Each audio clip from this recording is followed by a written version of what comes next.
برائے مہربانی المدثر Islamic gold channel کو سبسکرائب کریں اور بیل آئیکن کو دبائیں تاکہ ہماری آنے والی ویڈیوز پر وقت آپ تک پہنچ سکیں۔ واقعہ کربلا تاریخ کا دردناک واقعہ ہے۔ یہ اقتدار کی جنگ نہیں تھی، اقدار کی جنگ تھی۔ دو شخصیتوں کی لڑائی نہیں تھی، دو نظریات کا ٹکراؤ تھا۔ یہ حق اور باطل کا معرکہ تھا۔ یزید ظلم کا استعارہ ہے، حسین ابن علی امن کی علامت ہے۔ یزید جبر کا پتلا ہے، حسین صبر کا پیکر ہے۔ یزید اپنی بدطینت فطرت اور اپنی طبع ناہموار کے باعث دنیا پر ذلت و رسوائی، ظلم، جبر، جور و زیادتی کی علامت بن کے ابھرا، اور حسین ابن علی رضی اللہ تعالی عنہ حق و صداقت کا نشان بن کے ابھرا۔ کربلا کے تپتے ہوئے ریگزار میں حسینی اور یزیدی دو کردار سامنے آتے ہیں۔ اقبال نے کہا تھا، موسیٰ و فرعون و شبیر و یزید، این دو قوت از حیات آید پدید، زندہ حق از قوت شبیری است، باطل آخر داغ حسرت میری است، سرخ رو عشق غیور از خون او، شوخی ای مصرع از مضمون او، تا قیامت قطع استبداد کر، موج خون او چمن ایجاد کر۔ یزید بہدل کی بیٹی محسون کا ناپاک بیٹا تھا، اور حسین محمد عربی کی بیٹی فاطمہ کا شہزادہ تھا۔ یزید دمشق کے اطراف میں سرجون اور جریر اختل جیسے اوباشوں کے جرمٹ میں پل کے جوان ہوا۔ حسین کے گھر کا دروازہ مسجد نبوی کے اندر کھلتا تھا۔ یزید نشے میں دھت ہو کر کے نمازیں چھوڑ دیتا تھا۔ حسین کی کربلا کے اندر بھی نماز تہجد قضا نہیں ہوئی۔ یزید ظلم کا دوسرا نام ہے، حسین امن کی علامت ہے۔ یزید نے زندگی میں ایک مرتبہ حج کیا اور شراب کے مٹکے ساتھ لے کے آیا، اور اختل اور دیگر گویوں اور مغنیوں کو اپنے ساتھ رکھا تاکہ سفر آسانی سے کٹے۔ حسین ابن علی نے 25 حج سواری ہونے کے باوجود پیدل کیے۔ یزید حج بیت اللہ کے بعد مدینہ المنورہ آیا اور شراب کی ایک مجلس بپا کی۔ حضرت امام حسین رضی اللہ تعالی عنہ جب وہاں پہنچے تو شراب کی پھیلی ہوئی بدبو کو محسوس کرتے ہوئے فرمایا، یہ بو کیسی ہے؟ تو نشے میں دھت یزید بولا، یہ شام میں بنتی ہے، اور ایک جام منگوایا اور اس کو پیتے ہوئے دوسرا جام حضرت امام حسین رضی اللہ تعالی عنہ کی طرف بڑھاتے ہوئے کہا، ابا عبداللہ لیجئے۔ تو حضرت امام حسین رضی اللہ تعالی عنہ نے فرمایا، میں اس کی طرف دیکھتا بھی نہیں ہوں، اور پھر وہ عشقی اشعار پڑھنے لگا۔ جب یزید کی شراب نوشی کا منظر امام حسین رضی اللہ تعالی عنہ اپنی آنکھوں سے دیکھ چکے تھے تو مجھے بتاؤ یزید کے ہاتھ پہ امام حسین کا پاک ہاتھ کیسے آتا؟ حضرت امام حسین رضی اللہ تعالی عنہ جس ماحول میں پلے تھے، جس ماحول میں پرورش پائی تھی، جس ماحول میں رہے تھے، وہ پاکیزہ اور تقدس ماحول تھا۔ اور یزید کبھی اطراف دمشق میں، کبھی غوطہ میں، کبھی الخضرا محل میں، اور کبھی کہاں اور کبھی کہاں داد عیش دیتا رہا اور لہو و لعب کے اندر مصروف رہا، اور اس کی زندگی ان چیزوں سے عبارت تھی۔ وہ محرمات کو حلال قرار دیتا، شراب نوشی اس کی ہڈیوں میں رچی ہوئی تھی، اور شریعت بیضا کا مذاق اڑایا کرتا۔ اور حسین ابن علی رضی اللہ تعالی عنہ کی دوستیاں جن لوگوں سے تھی وہ عبداللہ ابن عباس تھے، عبداللہ ابن عمر تھے، حضرت عبد الرحمن بن ابو بکر رضی اللہ تعالی عنہ تھے۔ یزید تو جوا کھیلتا رہا، یزید تو قمار بازی کرتا رہا، یزید تو شراب نوشی کرتا رہا، اور حسین ابن علی مسجد نبوی کے ممبر میں حضور کے پہلوؤں میں بیٹھتے رہے۔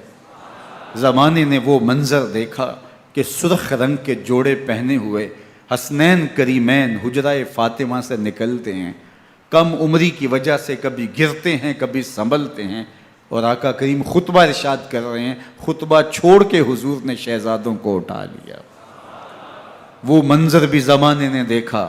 حضرت عبداللہ بن شداد کہتے ہیں کہ حضور سجدے میں تھے اور سجدہ اتنا طویل ہو گیا، ہمیں لگا یا تو وحی کا نزول ہو رہا ہے یا پھر اللہ کا حکم آ گیا اور اللہ کے محبوب کی روح قبض کر لی گئی۔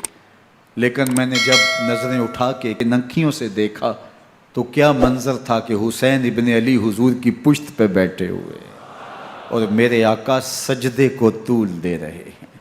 اللہ اکبر! حسین کے لیے پیغمبر کے سجدوں کو طول دیا جا رہا ہے۔ حسین ابن علی کبھی ممبر پہ حضور کی اطراف میں بیٹھتے ہیں، وہ منظر بھی دنیا نے دیکھا کہ حضور کے مبارک کندھوں پر حسین ابن علی بیٹھے ہیں اور حضور کی زلفوں کو پکڑا ہوا ہے۔ تو حضرت عمر رضی اللہ تعالیٰ عنہ دیکھ کے کہتے ہیں واہ واہ کیسی سواری میسر آئی حسین ابن علی کو۔ تو میرے آقا مسکرا کے کہتے ہیں عمر سواری دیکھتے ہو سوار بھی تو دیکھو۔ اللہ اکبر!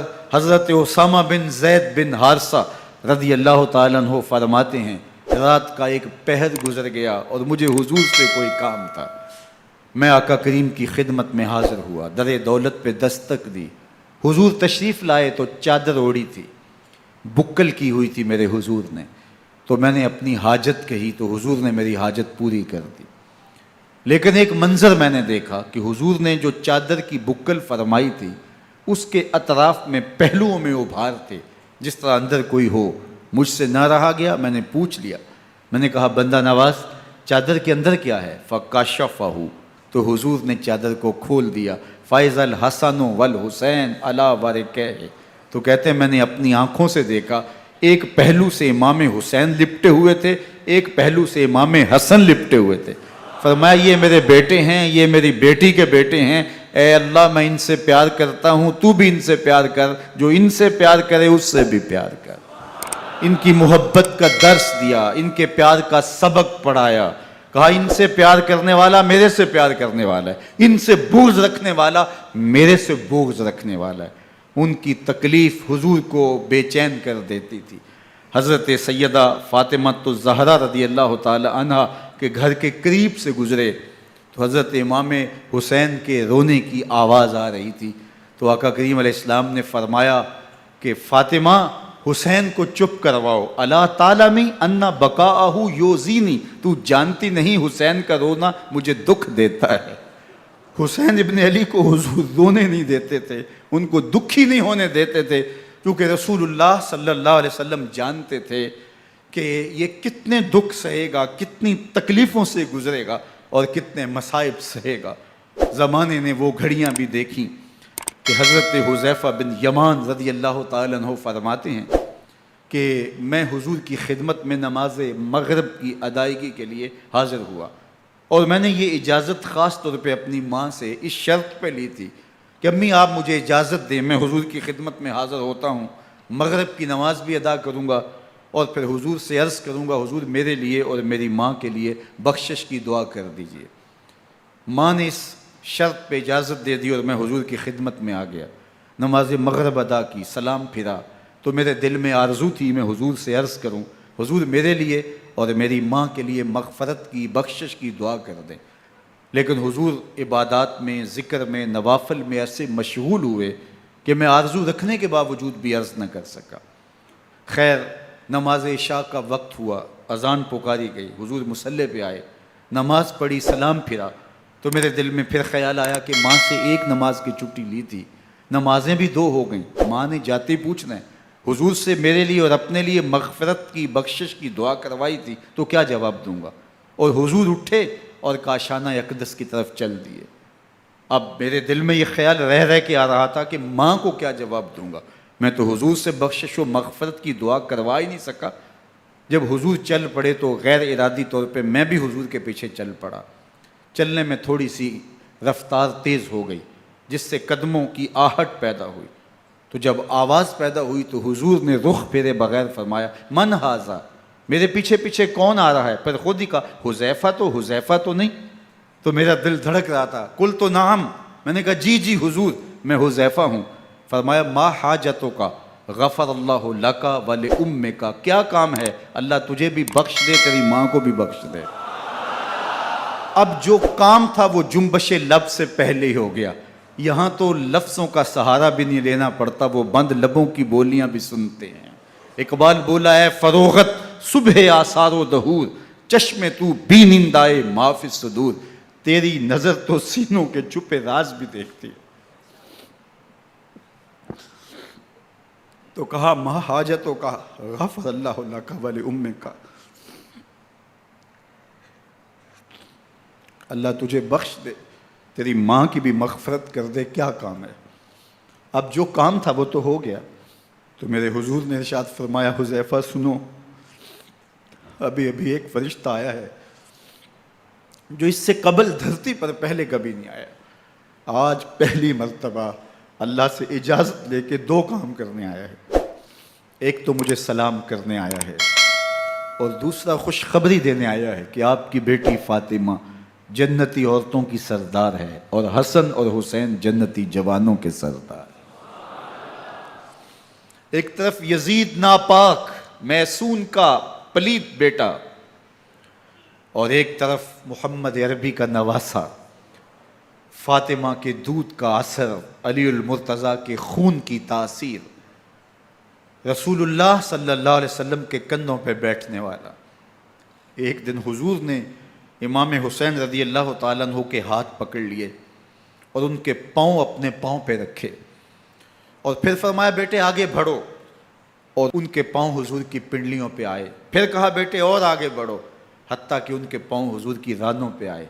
پھر فرمایا، بیٹا اور آگے بڑھو، تو ان کے پاؤں حضور کے مبارک بطن اقدس پہ آئے۔ پھر بازوؤں کو کھینچ کے اپنے قریب کیا، اور حسین ابن علی کے منہ میں اپنی زبان رکھ دی، اور وہ اس طرح چوس رہے تھے جس طرح کھجور چوسی جاتی ہے۔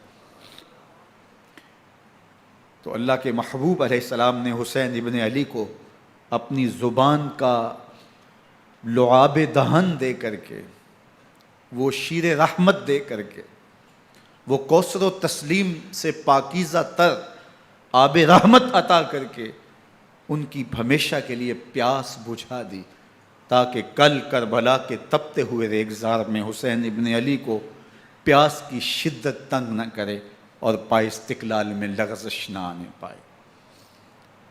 ان نازوں سے پالے ہوئے حسین کو، ان محبتوں سے پالے ہوئے حسین ابن علی کو امتحان بھی اتنے بڑے درپیش تھے۔ یاری تیری سونا پر ازمیشاں تیریاں اگ، سونا پرکھیا جامدہ ہے نال اگاں دے لگ۔ جتنا بڑا شخص ہوتا ہے اتنی آزمائشیں بھی بڑی ہوتی ہیں۔ پیغمبر رحمت کی آغوش میں کھیلنے والا، حجرہ فاطمہ کا جانشین، مصلی رسول کا وارث، منبر رسول صلی اللہ علیہ وآلہ وسلم پر حضور کے مبارک پہلو اور گود میں بیٹھنے والا حسین، حضور کی زبان چوسنے والا حسین، حضور کے کندھوں پہ سواری کرنے والا حسین، آقا کریم علیہ الصلوۃ والسلام کے مبارک سجدے کی حالت کے اندر حضور کی پشت پہ کھیلنے والا حسین، جس حسین کا دروازہ مسجد نبوی کے اندر کھلتا تھا اور یزید کی کرتوتوں کے چشم دید گواہ تھے یزید جب تخت نشین ہوتا ہے تو اسے یہ فکر ہوتی ہے کہ امام حسین، عبداللہ بن زبیر، عبداللہ بن عمر، عبداللہ ابن عباس یہ میری بیعت کریں، اور وہ ولید بن عقبہ کو لکھتا ہے کہ ہر صورت میں ان کی بیعت لو، اور اگر بیعت نہ دیں تو سختی کرو۔ حضرت امام حسین رضی اللہ تعالی عنہ کو بلاوا آتا ہے کہ آپ کو دارالامارت میں گورنر ہاؤس میں بلایا جا رہا ہے، ولید بن عقبہ کا پیغام آپ کو پہنچتا ہے۔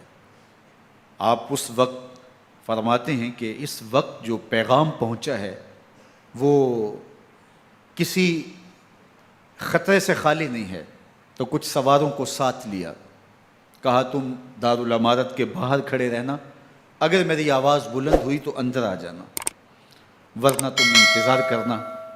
آپ اندر گئے۔ ولید بن عقبہ نے مروان کو بھی بلایا تھا۔ مروان بن حکم یہ گورنر مدینہ ولید سے پہلے رہ چکا ہے، تو اس نے مشورہ دیا کہ سختی کی جائے۔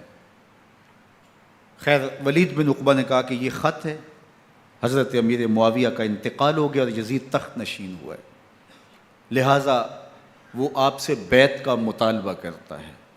تو حضرت امام حسین رضی اللہ تعالیٰ عنہ نے فرمایا کہ میرے جیسا شخص یوں چھپ کے بیعت نہیں کر سکتا، اور آپ واپس پلٹے۔ مروان بن حکم نے ولید بن عقبہ کو کہا کہ یہ موقع ہے جانے نہ دیا جائے، اگر یہ نکل گئے تو دوبارہ تم قابو نہیں پا سکو گے، اور انہیں یہیں قتل کر دیا جائے۔ حضرت امام حسین رضی اللہ تعالیٰ عنہ نے یہ بات سن لی۔ کہتے ہیں حضرت امام حسین انہی قدموں کے بل واپس پلٹے اور مروان بن حکم سے مخاطب ہو کے کہا، مروان کیا بول رہا ہے؟ وہ خاموش ہو گیا۔ فرمایا تو جانتا نہیں ہم کون ہیں؟ آنا حسین ابن علی ابن ابی طالب، میں حسین ہوں، میں علی کا بیٹا ہوں، ہمارے گھر میں قرآن اترتا رہا ہے، وحی کا نزول ہوتا رہا ہے، اور یزید فاسق ہے، فاجر ہے، مسلمانوں کا قاتل ہے اور شرابی ہے، میں ڈنکے کی چوٹ پہ یزید کی بیعت سے انکار کرتا ہوں۔ بس حیدری کچھار سے محمدی شیر نکل آیا ہے۔ اب اوسان خطا ہو گئے، راستہ چھوڑ دیا، واپس آئے، سیدہ زینب سے ملے، کہا مدینے کو چھوڑنا پڑے گا۔ کہا بھیا کیا ہوا؟ کہا یزید بیعت لینے پہ مصر ہے اور میں کسی صورت بھی بیعت نہیں کروں گا۔ رسول اللہ کا مدینہ ہمارے خون سے لالا زار بنے گا، میں نہیں چاہتا کہ حضور کے شہر نور کی حرمت پامال ہو۔ دوستو وہ کیسا منظر ہوگا جب حسین ابن علی نے آخری حاضری حضور کے روضے پہ دی ہوگی۔ حاجی یا معتمر 10 دن کے لیے، 8 دن کے لیے، 20 دن کے لیے مدینہ المنورہ عارضی سکونت اختیار کرتا ہے، اور حضور کے روضہ انور سے، اس شہر نور سے، ان گلیوں سے، ان بام و در سے ایسا مانوس ہو جاتا ہے کہ جب واپس پلٹ رہا ہوتا ہے ان دعاؤں کے ساتھ کہ دوبارہ آنا بھی نصیب ہو، اور اسے لگتا ہے کہ میں دوبارہ بھی بلایا جاؤں گا، لیکن اس کے باوجود شہر حبیب چھوڑنا قیامت سے کم نہیں ہوتا۔ اعظم چشتی مرحوم آخری بار جب حضور کے روضہ انور پہ گئے تو بیمار تھے، ویل چیئر پہ تھے۔ باب بقی سے باہر نکلے تو خادم سے کہا کہ میری ویل چیئر پیچھے سے کھینچو تاکہ میرا رخ روضہ انور کی طرف رہے، اور وہ پیچھے سے کھینچتا چلا جا رہا ہے، اور جب باب مکہ سے پیچھے جنت البقیع کے قریب سے گنبد خضرا نگاہوں سے اوجل ہونے لگا تو اعظم چشتی مرحوم نے کہا، جان بدن سے نکلتی ہے اعظم، جان بدن سے نکلتی ہے اعظم، کوئی آسان ہے مدینے سے جدا ہونا، کوئی آسان ہے مدینے سے جدا ہونا۔ یہ اس شخص کی کہانی ہے جو 10 دن، 5 دن، مہینہ، 2 ماہ وہاں رہتا ہے، اور پھر اس شہر کو چھوڑ کے آنا اس کے لیے آسان نہیں ہوتا۔ اور مجھے بتاؤ کہ حسین جو پیدا مدینے میں ہوا، جس کے گھر کا دروازہ مسجد نبوی کے اندر کھلتا تھا، جو مسجد نبوی کے اندر پرورش پا کے جوان ہوتا ہے اور مدینے کی گلیوں میں کھیلتا رہا، اس حسین ابن علی کے لیے مدینہ چھوڑنا، اور پھر وہ اس بات کا علم اور شعور رکھتے تھے کہ یہ آخری بار حضور کے در پہ حاضری ہے، دوبارہ اس شہر نور میں نہیں آ سکوں گا، تو کیا قیامت ہوگی اور کیا منظر ہوگا۔ محمد بن حنفیہ کے علاوہ خاندان نبوت کے جتنے لوگ تھے ان سب نے شہر مدینہ کو الوداع کہا، اور رات کے موقع میں مدینہ المنورہ کو، مسجد نبوی کو چھوڑ کر کے مکہ کی جانب عازم سفر ہوئے۔ 3 شعبان المعظم کو مکہ المکرمہ پہنچتے ہیں، ادھر کوفیوں کے خطوط آنے شروع ہو جاتے ہیں۔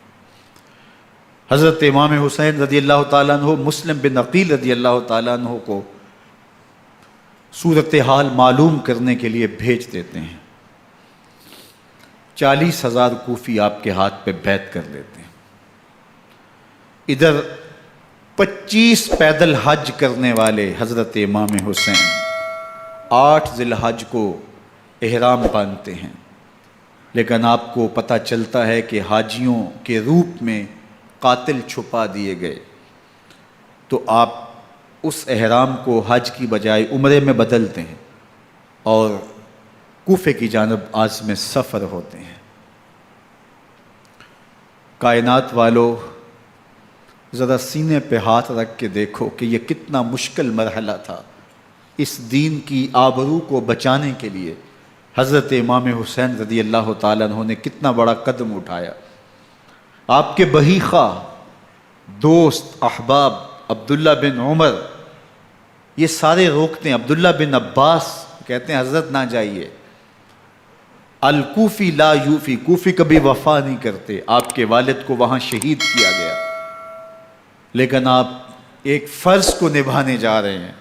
میرے غم گسارو، میرے مہربانوں، نہ روکو مجھ کو جانے دو، مجھے نانے کے دی کی ڈوبتی کشتی بچانے دو، میں جاتا ہوں کہ دنیا پر وفا کا نام رہ جائے، میں رہوں نہ رہوں پر عظمت اسلام رہ جائے۔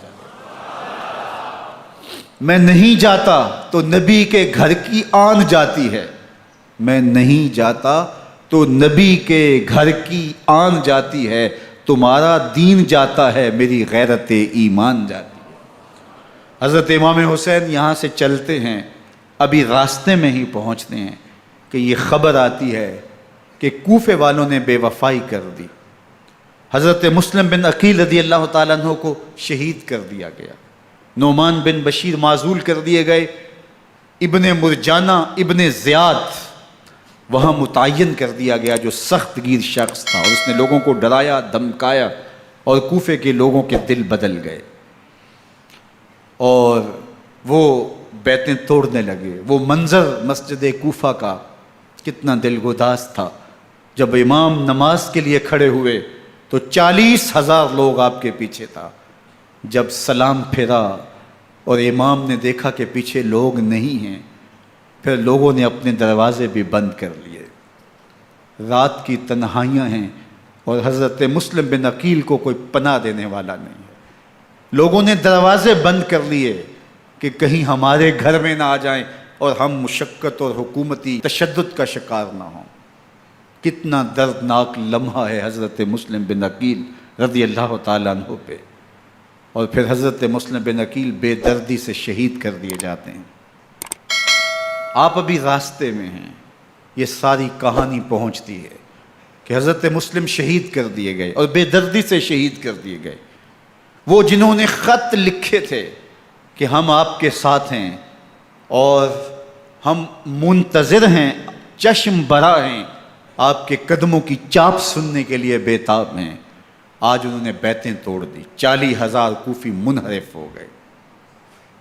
مسجد کوفہ کا وہ منظر کس قدر روح کو تڑپا دینے والا تھا۔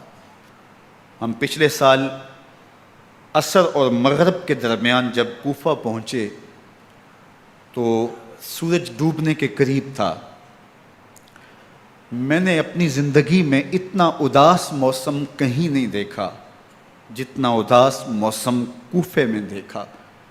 ایسے لگتا تھا جس طرح کوفے کی آب و ہوا آج بھی شرمندہ ہے. جو مسلم بن عقیل اور خاندان نبوت کے ساتھ اہل کوفہ نے کیا، حضرت امام حسین رضی اللہ تعالیٰ عنہ کو ان کے بہی خواہوں نے، اعزاء نے، اقربا نے، دوستوں نے، آوان و انصار نے، ساتھیوں نے کہا کہ حضرت حالات یکسر تبدیل ہو گئے، اب ہمیں مراجعت کر جانی چاہیے، واپس پلٹ جانا چاہیے. تو حضرت امام حسین کافی سوچ بچار میں رہے. پھر اس کے بعد آپ نے فیصلہ کیا کہ ہم آگے بڑھیں گے. دوستوں نے کہا کہ حضرت اگر آپ آگے بڑھیں گے تو ہمیں لگتا ہے کہ وہ آپ کے ساتھ سلوک اچھا نہیں کریں گے اور آپ بچوں کے سامنے پیاس سے شہید کر دیے جائیں گے.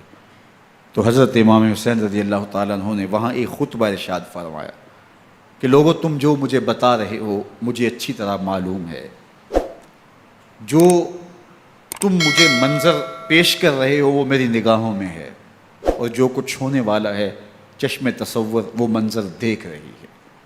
چونکہ حضرت امام حسین رضی اللہ تعالیٰ عنہ کی شہادت کی خبر حضرت امام حسین کے پیدا ہوتے ہی خاندان نبوت میں عام تھی.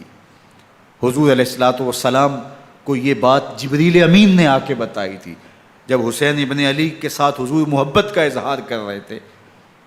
تو یہ جبریل امین نے آ کے کہا تھا حضور آپ کا یہ بیٹا ارض طف میں شہید کر دیا جائے گا، اور کربلا کی مٹی لا کے حضور کو دی اور ام سلمہ کو حضور نے عطا کر دی. حضرت ام سلمہ کہتی ہیں کہ ایک دن میں سوئی تو خواب دیکھا کہ حضور کے مبارک بال بکھرے ہوئے ہیں اور سخت پریشان ہیں. تو میں نے کہا کہ حضور آپ کی یہ کیا حالت ہے؟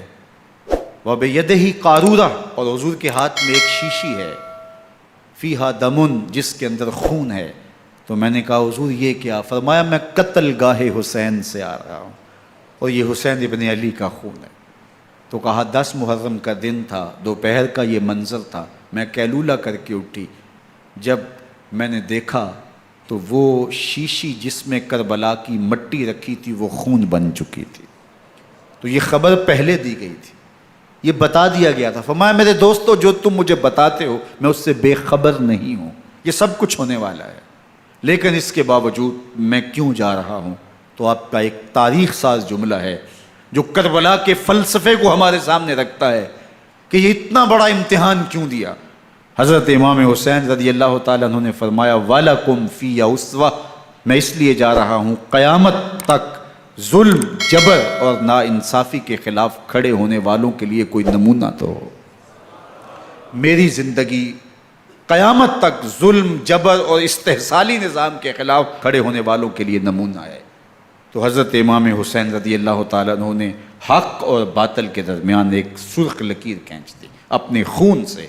اب حق اور باطل کا امتیاز کرنا مشکل نہیں ہے، کوئی باطل پہ اڑا رہے تو الگ بات ہے، لیکن امتیاز کرنا مشکل نہیں ہے. حدود بالکل واضح کر دیں. اقبال نے یہاں کتنی خوبصورتی کے ساتھ اس مضمون کو نبھایا. سرخ رو عشق غیور از خون او، شوخی این مصرع از مضمون او، تا قیامت قطع استبداد کر، موج خون او چمن ایجاد کر. ایک جہاں آباد کر دیا، حق اور باطل کی راہیں اجال دی. اب لوگوں کو یزید کا چہرہ پہچاننے میں دیر نہیں لگتی. وقت کے ہر یزید کا چہرہ آسانی سے پہچانا جا سکتا ہے. یہ معرفت زمانے کو کروائی کس نے؟ حسین ابن علی نے کروائی رضی اللہ تعالی عنہ. تو حضرت امام حسین نے فرمایا کہ جو میرے ساتھ ہونے والا ہے میں اچھی طرح جانتا ہوں، لیکن میں اس کے باوجود آگے بڑھوں گا. پھر بڑھے اور کربلا میں جا کے خیمہ زن ہو گئے. 7 محرم کو پانی بند کر دیا گیا. پانی بند ہوا تو کھانا بھی میسر نہیں تھا، لیکن ذکر پانی کا ہوتا ہے اس لیے کہ کھانے کے بغیر انسان کئی دن کاٹ لیتا ہے، لیکن پانی کے بغیر گزر نہیں ہوتی. تو فرات کی نہر سامنے اپنی موجوں کے ساتھ چمک رہی ہے، لیکن ایک قطرہ آب بھی آل رسول کو نہیں دیا جا رہا. کائنات کے اندر ایسے انوکھے امتحان بھی ہوتے ہیں. وارث ہوں ساقی کوثر کے، مالک ہوں حوض کوثر کے، اور بیٹے ہوں ساقی کوثر کے. اور آج ایک بوند پانی کی بھی میسر نہ ہو۔ صبر کا امتحان ہے، عزیمت کا امتحان ہے۔ حضرت امام حسین رضی اللہ تعالیٰ عنہ خیمہ زن ہو گئے، 3 دن تک پانی بند رہتا ہے۔ 9 محرم کو رات کی تنہائی میں حملہ آور ہونا چاہتے ہیں، لیکن آپ نے کہا کہ ہمیں اللہ کے حضور عبادت اور ذکر کے لیے وقت دیا جائے۔ ساری رات ذکر میں گزرتی ہے، عبادات میں گزرتی ہیں۔ رات کے اندھیرے میں آپ چراغ بجھا دیتے ہیں۔ آوان و انصار کو کہتے ہیں کہ ان کی دشمنی میرے ساتھ ہے، انہیں میرا خون چاہیے، اگر تم رات کی تاریکی میں نکل جاؤ تو میں تم سے کوئی مواخذہ نہیں کروں گا، اور یہ بھی تمہارا پیچھا نہیں کریں گے، اس لیے کہ ان کا مطلوب تم نہیں ہو، ان کا مطلوب میں ہوں۔ جب چراغ جلایا تو کوئی بھی نہیں گیا۔ مسلم بن نوسجہ کھڑے ہو کے کہتے ہیں حضرت اگر ہمارے بدن کو 70 بار کاٹا جائے اور جلایا جائے اور ہواؤں میں اڑا دیا جائے پھر بھی آپ کا ساتھ نہیں چھوڑیں گے۔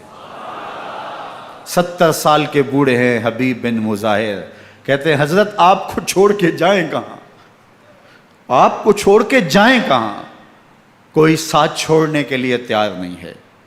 پیاس ہے، سخت گرمی ہے، کربلا کا ماحول ہے، 72 افراد اور خاندان کی خواتین میدان کربلا میں خیمہ زن ہیں۔ دوسری طرف لشکر اعداء اشقیا 22,000 کی تعداد میں مقابلے میں، ایک روایت 30,000 کی ہے۔ ان صرف 72 پیاسے لوگوں کے لیے اتنے لوگوں کو جمع کرنے کا مقصد خوف زدہ کرنا تھا۔ شرط ہے کہ یا یزید کی بیعت کر لیں، محاصرے توڑ دیں گے، پانی دستیاب ہوگا، اعزاز و اکرام سے نوازا جائے گا، خزانوں کے منہ کھول دیے جائیں گے۔ لیکن حسین ابن علی کہتے تھے سب کچھ لٹ جائے گا، باطل کے ہاتھ پہ ہاتھ نہیں رکھوں گا۔ اللہ اکبر۔ اب صبح طلوع ہوتی ہے، عاشور کا دن چڑھتا ہے، سورج اپنی پوری تمازت کے ساتھ گرمی برسا رہا ہے۔ آج خاندان نبوت کا امتحان زمانے نے دیکھنا ہے۔ رسول اللہ کا لعاب چوسنے والا اس کے صبر کا آج امتحان ہے۔ حضور کے کندھوں پہ کھیلنے والے حسین کا آج امتحان ہے۔ اللہ اکبر۔ حسین ابن علی تمام حجت کرتے ہیں میں نے تمہارا کچھ نہیں بگاڑا، میں نے کسی کا خون نہیں کیا، میں نے کوئی زیادتی نہیں کی، تم کیوں میرے قتل کے در پے ہو؟ تم جانتے نہیں میں کون ہوں؟ میں تمہارے نبی کا نواسا ہوں، رسول اللہ صلی اللہ علیہ وآلہ وسلم کے کندھوں پہ کھیلتا رہا ہوں، حضور کا لعاب چوستا رہا ہوں، اور میں بوسہ گاہے رسول صلی اللہ علیہ وآلہ وسلم ہوں۔ لیکن ان اشقیاء کے دل پر کوئی چیز اثر انداز نہیں ہوتی۔ ایک ہور ہے، اللہ اس کے دل میں نرمی ڈالتا ہے۔ پہلے تو امام حسین کو گھیر کے لے کر کے آتا ہے، لیکن بعد میں وہ قافلہ یزید سے قافلہ حسین کی طرف آ جاتا ہے۔ امام حسین فرماتے ہیں تو دنیا میں بھی ہور ہے، آخرت میں بھی ہور ہے، آزادی مل جاتی ہے۔ باقی 22,000 کا لشکر جرار امام حسین کے قتل کے در پائے ہے۔ پھر تاریخ نے خاندان نبوت کا وہ انوکھا امتحان دیکھا۔ حضرت امام حسین کے بچے بالخصوص خواتین پیاس کی شدت میں حلق خشک ہیں۔ حضرت سکینہ تڑپ کے اپنے باپ سے کہتی ہیں کہ مجھے 6 ماہ کے لیے اصغر کی پیاس نہیں دیکھی جا رہی۔ بچے کو ہاتھوں پہ اٹھاتے ہیں اور نہر فرات کے کنارے پہنچ کے فرماتے ہیں اشقیاء سے مخاطب ہو کے تمہارا معاملہ میرے ساتھ ہے، اس 6 ماہ کے بچے نے تمہارا کچھ نہیں بگاڑا، اور چلو بھر کے اس کا حلق سیراب کرنا چاہتے ہیں۔ ایک 2 شاخہ تیر آتا ہے جو حضرت علی اصغر کے گلے کو چیر دیتا ہے۔ راوی لکھتے ہیں کہ وہ عام تیر نہیں تھا، جانوروں کو شکار کرنے کے لیے جو بڑے تیر ہوتے ہیں وہ 2 شاخہ تیر تھا۔ وہ گردن کو کاٹ دیتا ہے، خون بہنے لگتا ہے، گردن لٹک جاتی ہے۔ حضرت امام حسین وہ بہتا ہوا خون اپنے چلو میں لیتے ہیں اور آسمان کی طرف اچھال کے کہتے ہیں مالک حسین کی یہ قربانی بھی قبول فرما۔ یہ تماشا لب بام نہیں ہے۔ بچہ بیمار ہو، ڈاکٹر جواب دے دیں، ماں باپ کے ہاتھ پھول جاتے ہیں۔ زندگی کی سانسیں ابھی چل رہی ہوتی ہیں، لیکن ڈاکٹر کہے کہ یہ میرے بس کا روگ نہیں ہے، کہیں اور لے جاؤ، تو زندگی کا لف و نشر غیر مرتب ہو جاتا ہے۔ میں سلام پیش نہ کروں حسین ابن علی کو، 6 ماہ کا علی اصغر ہاتھوں میں دم توڑتا ہے، گردن لٹک جاتی ہے، خون بہہ رہا ہے، اب خیموں کی طرف بڑھ رہے ہیں، لیکن زبان پہ شکایت نہیں ہے، کہتے ہیں مالک حسین کی یہ قربانی قبول کر لے۔ اب خیموں کی طرف آنا، شہر بانو، ام رباب، سیدہ زینب، حضرت سکینہ سلام اللہ علیہا کا سامنا کوئی آسان کام نہیں تھا، لیکن حسین ابن علی آتے ہیں، شہزادے کو یہاں خیموں کے قریب رکھ کے کہتے ہیں کہ یہ حوض کوثر سے سیراب ہو گیا ہے۔ اللہ اکبر، کوہرام مچ جاتا ہے خیموں کے اندر، کیا منظر ہوگا، اور ان کو کن الفاظ کے پیرائے میں ڈھال کر کے ان کیفیات کو بیان کیا جا سکتا ہے جو اہل بیت کے خیموں کے اندر علی اصغر کی شہادت کے بعد کا منظر رقم ہو رہا ہوگا۔ اللہ اکبر، ادھر اشکیا آوازیں دے رہے ہیں، مبارزت کے لیے پکار رہے ہیں۔ زمانے نے پھر وہ منظر بھی دیکھا کہ جوان بیٹے کو 18 سال کی کمائی حضرت امام حسین میدان عمل میں بھیج رہے ہیں۔ وہ علی اکبر جو حسین کا نور نظر ہے، آنکھوں کا قرار ہے، دل کی تسکین ہے۔ اور پھر حضرت علی اکبر جب گھوڑے کی زین سے فرش زمین پہ گرتے ہیں تو باپ کو آواز دیتے ہیں، اور حضرت امام حسین جو ہے وہ آگے جا کے بیٹے کی لاش اٹھاتے ہیں۔ اللہ اکبر، 18 سال کے بیٹے کی لاش کو کندھوں پہ اٹھا کے خیموں تک لاتے ہیں اور ہاتھ پھیلا کے کہتے ہیں مالک حسین کی یہ قربانی بھی قبول۔ کبھی قاسم بن حسن کی لاش اٹھا کے لاتے ہیں، کبھی اون و محمد کی لاشیں اٹھا کے لاتے ہیں، بھتیجوں کی، بھانجوں کی، بھائی عباس کے کٹے ہوئے بازو اور زخموں سے چھدا ہوا لاشا۔ کیا کیا قیامتیں تھیں جو اس کربلا کے ایک میدان کے اندر نہیں توڑی گئیں۔ حضرت امام حسین پر دکھ پہ دکھ، تکلیفوں پہ تکلیفیں۔ اب 71 لاشیں اٹھا کے خیموں تک پہنچا چکے، اور ادھر مبارزت کی دعوت دی جا رہی، آؤ میدان عمل میں آؤ، اب دیر کیوں کر رہے ہو۔ رسول اللہ کا حرم، رسول اللہ کی شہزادیاں جو نازوں میں پلی تھیں، وہ کلیاں جو شبنم کا بوجھ بھی گوارا نہیں کر سکتی تھی، آج مصیبتوں کے پہاڑ ٹوٹ گئے۔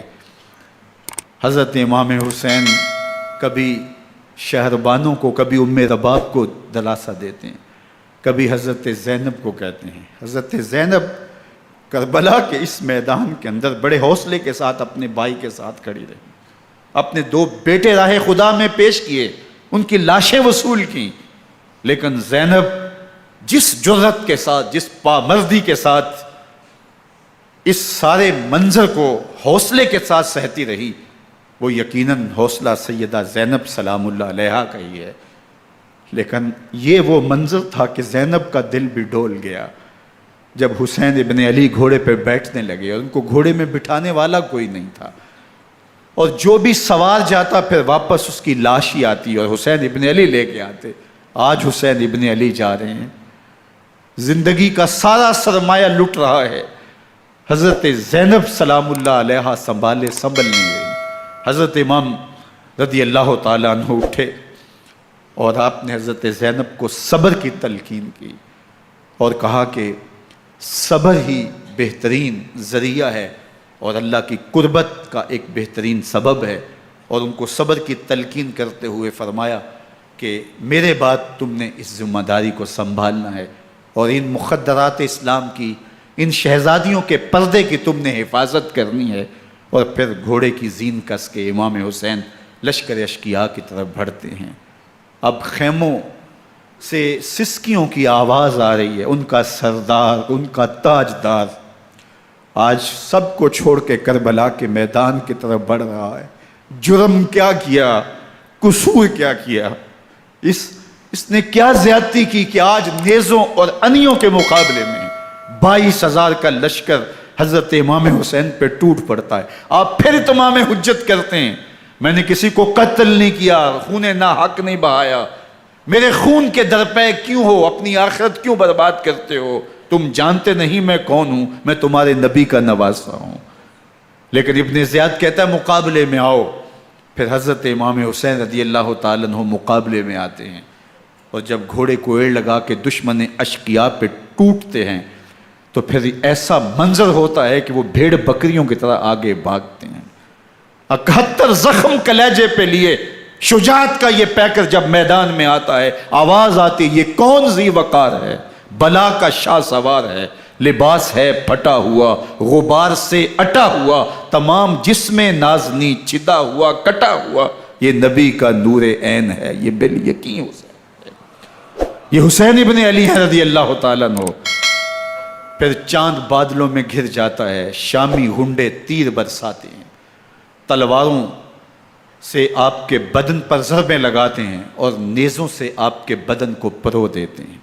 جب آپ کا پیراہن بعد میں اتارا گیا تو آپ کے پیراہن میں 122 سوراخ تیروں کے تھے، 33 زخم تلواروں کے اور 34 گھاؤ نیزوں کے تھے۔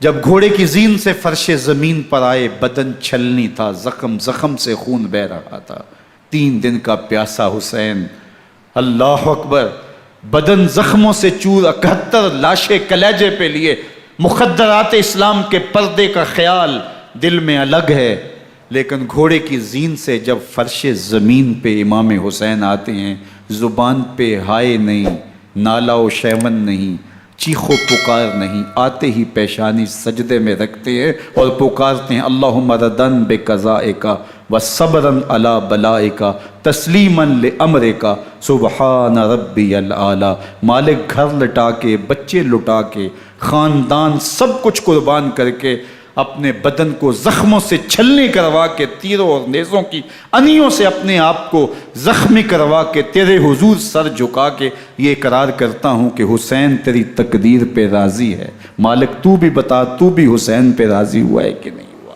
آواز آ رہی ہے اس پیاسے پر علی شیر خدا کو ناز ہے، اس نواسے پر محمد مصطفیٰ کو ناز ہے، اوروں نے بھی سجدے کیے پر اس کا عجب انداز ہے، اس نے وہ سجدہ کیا جس پر خدا کو ناز۔ حسین ابن علی رضی اللہ تعالیٰ عنہ کا سر انور دستے قاتل نے تب کاٹا جب وہ سجدے میں جھکا ہوا تھا۔ یزید نے کہا میں بیعت لوں گا، امام حسین نے کہا کبھی بھی نہیں دوں گا، یہ سر کٹ سکتا ہے جھک نہیں سکتا۔ سر کاٹ کے نیزے کی نوک پہ چڑھا دیا گیا اور یہ اس بات کا اعلان تھا کہ ہم جیت گئے اور حسینی ہار گئے، اور لشکر یزید میں غوغا مچ گیا، نقارے بجنے لگے کہ ہم جیت گئے، دیکھو امام حسین شہید کر دیے گئے، اور سر کاٹ کے نیزے کی نوک پہ چڑھایا گیا۔ لیکن لشکر یزید سے ہی آواز آئی یہ کیسا سر ہے جو کٹ کے بھی سر بلندی ہے، کٹ گیا ہے پھر بھی اونچا ہے، اللہ اکبر، یہ سر سجدے میں کٹا ہے، رب کے حضور عبادت کی حالت میں کٹا ہے، حسین آج بھی سجدے میں ہے، اللہ اکبر، حسین آج بھی سجدے میں ہے، بلکہ کٹے ہوئے سر کا رخ زمین کی جانب تھا اور کٹی گردن آسمان کی طرف، یوں نیزے پہ پرویا گیا، اللہ اکبر۔ ایک شاعر نے نقشہ کھینچا بآنکھ سر نیزے پہ اور سوئے زمیں ہے روح، یعنی سجدہ ثانی کی ہے آرزو۔ رکعت کے 2 سجدے ہوتے ہیں، ابھی ایک سجدہ ہوا تھا کہ دست قاتل نے سر کاٹ دیا، کہا حسین کی پیشانی میں دوسرے سجدے کی تمنا مچل رہی ہے۔ یہ تھا حسین ابن علی کا سجدہ، ساری زندگی رب کے حضور سجدہ قضا نہیں ہونے دیا۔ آج پانی نہیں ہے، اللہ اکبر، آج تیمم کر لیتے ہیں، آج اپنے خون کو اوڑھ کر کے حسین نے اپنی پیشانی اپنے مالک کے حضور جھکا کر کے عظیمت کی وہ انوکھی داستان رقم کر دی کہ صدیاں گزرنے کے باوجود بھی ان کی یادوں کے چراغ روشن ہیں۔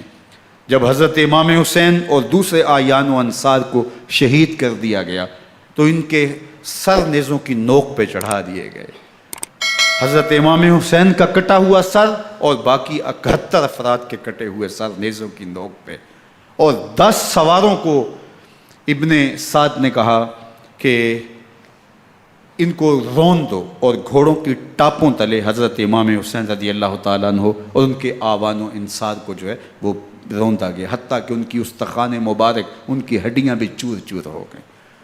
روننے سے قبل ان کا لباس اتار لیا، ان کے کپڑے اتار لیے گئے، اللہ اکبر، کیسی دردناک گھڑیاں تھیں۔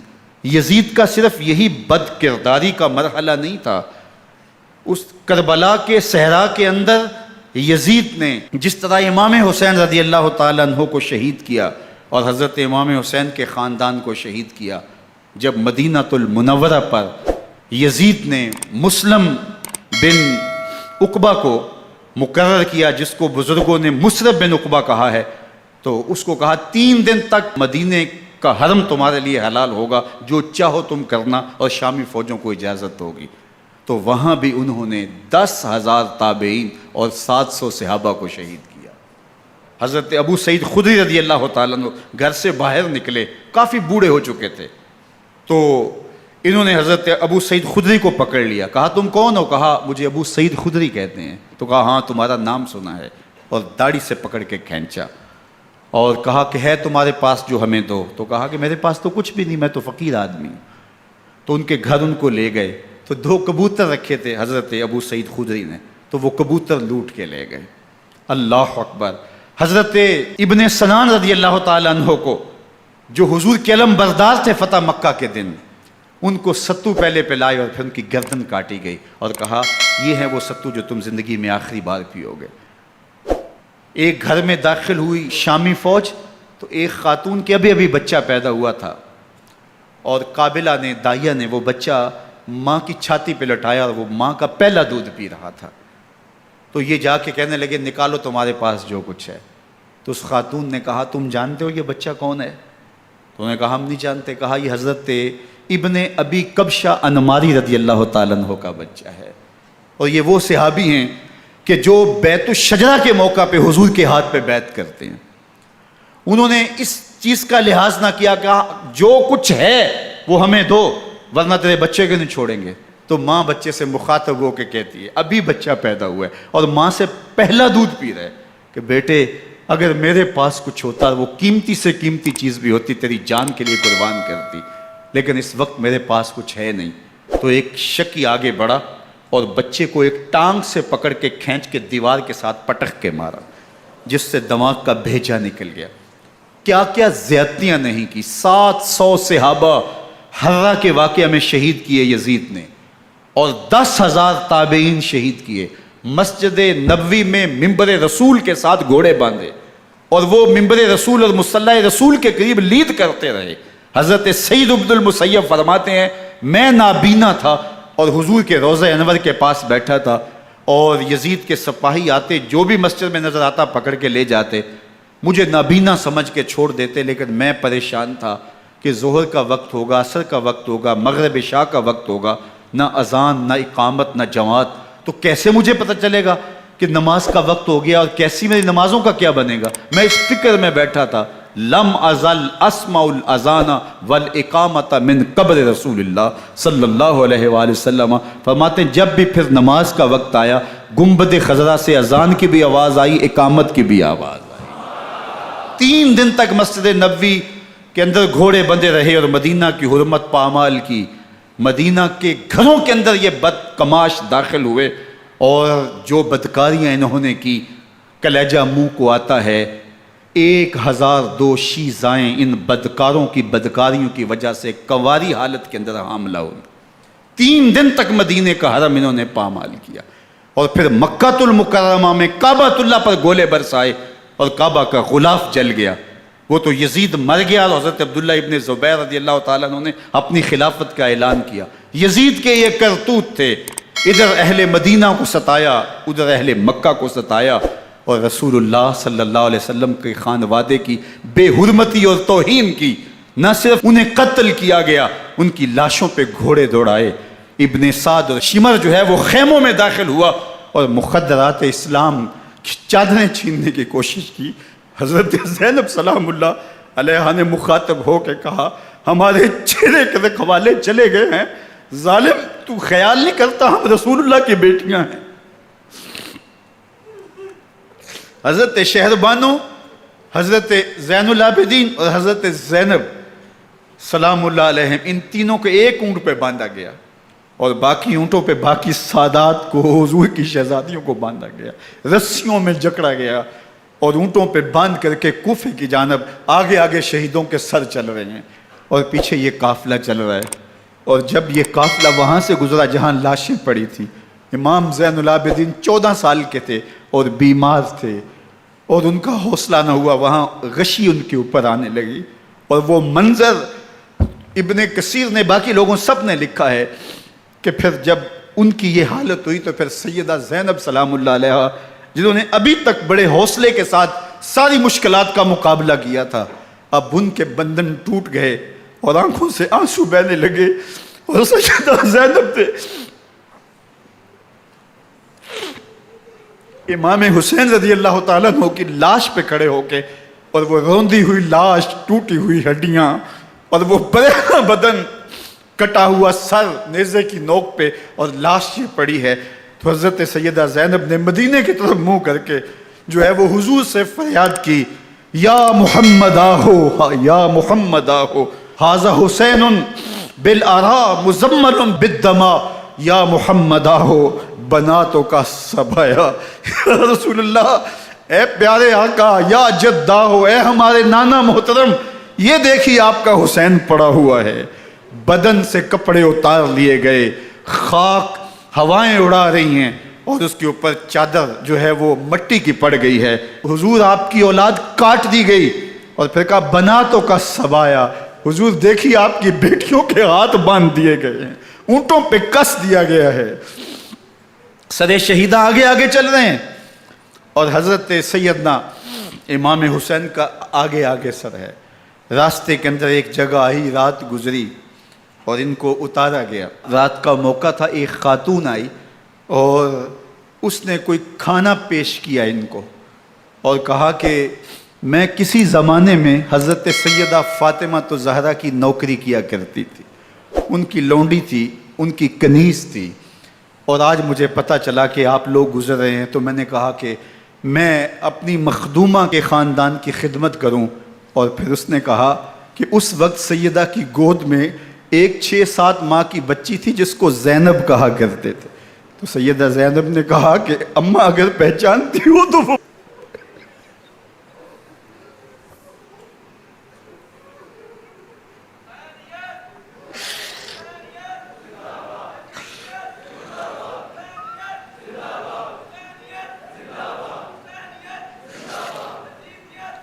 یہ تاراج اور لٹا ہوا کارواں پھر وہاں سے کوفے میں کیسے پہنچا، اور کوفے کے اندر سیدہ زینب سلام اللہ علیہا نے وہ یزید کے دربار میں، ابن زیاد کے دربار میں وہ جرأت آمیز جو باتیں کہیں، اللہ اکبر، زینب کی زبان میں علی کی خطابت بول رہی تھی، اور پھر دشمن اور دوست سارے رونے لگے، اور وہ کیا دل گداز منظر تھے، اور پھر یہ سروں کا قافلہ اور سادات کرام کا مشکیں کسی ہوئی ہیں اور اونٹوں پہ باندھے ہوئے، ان کو وہاں سے پھر قادسیہ اور قادسیہ سے پھر دمشق یزید کے دربار میں پہنچایا گیا، اور وہاں سے یہ لٹے ہوئے خانمہ برباد تاراج لوگ مدینہ المنورہ میں کیسے پہنچے، اور اہل مدینہ نے کیسے استقبال کیا، اور وہ منظر کتنا دلگداز تھا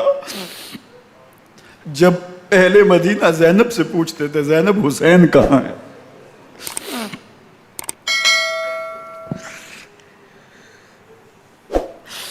بے مروت بے وفا تیرا بھی کیا افسانہ ہے، جس نے اپنی ہی شمع کو گل کیا تو وہ پروانہ ہے۔ اپنے پیغمبر کے شہزادوں کو اور اپنے پیغمبر کی شہزادیوں کو جو دکھ اس امت نے دیے، یہ کائنات کی ایک انوکھی داستان ہے۔ اللہ ہمیں اسوہ شبیری پہ عمل کی توفیق عطا کرے اور ان کے نقوش پاک کی برکتیں دے، اہل بیت کی محبت ہماری روحوں میں جذب کر دے، اور جس عظیمت کے ساتھ، جس حوصلے کے ساتھ انہوں نے دکھوں کو جھیلا، جو دہکتی آگ کے شعلوں پہ سویا وہ حسین، جو جواں بیٹے کی میت پر نہ رویا وہ حسین، جس نے سب کچھ کھو کے کچھ نہ کھویا وہ حسین، مرتبہ اسلام کا جس نے دوبالا کر دیا، خون نے جس کے دو عالم میں اجالا کر دیا، جو کہ سوزے غم کو سانچے میں خوشی کے ڈھال کے، مسکرایا موت کی آنکھوں میں آنکھیں ڈال کے۔ اے حسین ابن علی تم پر سلام، نازش آل نبی تم پر سلام۔ ذرا میرے ساتھ یہ پڑھ لیجئے، اے حسین ابن علی تم پر سلام، نازش آل نبی تم پر سلام، تم پہ لاکھوں رحمتیں لاکھوں سلام، اے شہیدان محبت کے امام، لالا گوں لالا بدن لالا کفن، اے چمن اندر چمن، زندگی ہی زندگی تیری حیات، اے حیات اندر حیات، افتخار ملت بیضا ہے تو، رب کعبہ کی قسم یکتا ہے تو، فخر کا دل میں دریچہ باز کرنا چاہیے، جن کا تو آقا ہے ان کو ناز کرنا چاہیے۔ وآخر دعوانا ان الحمدللہ رب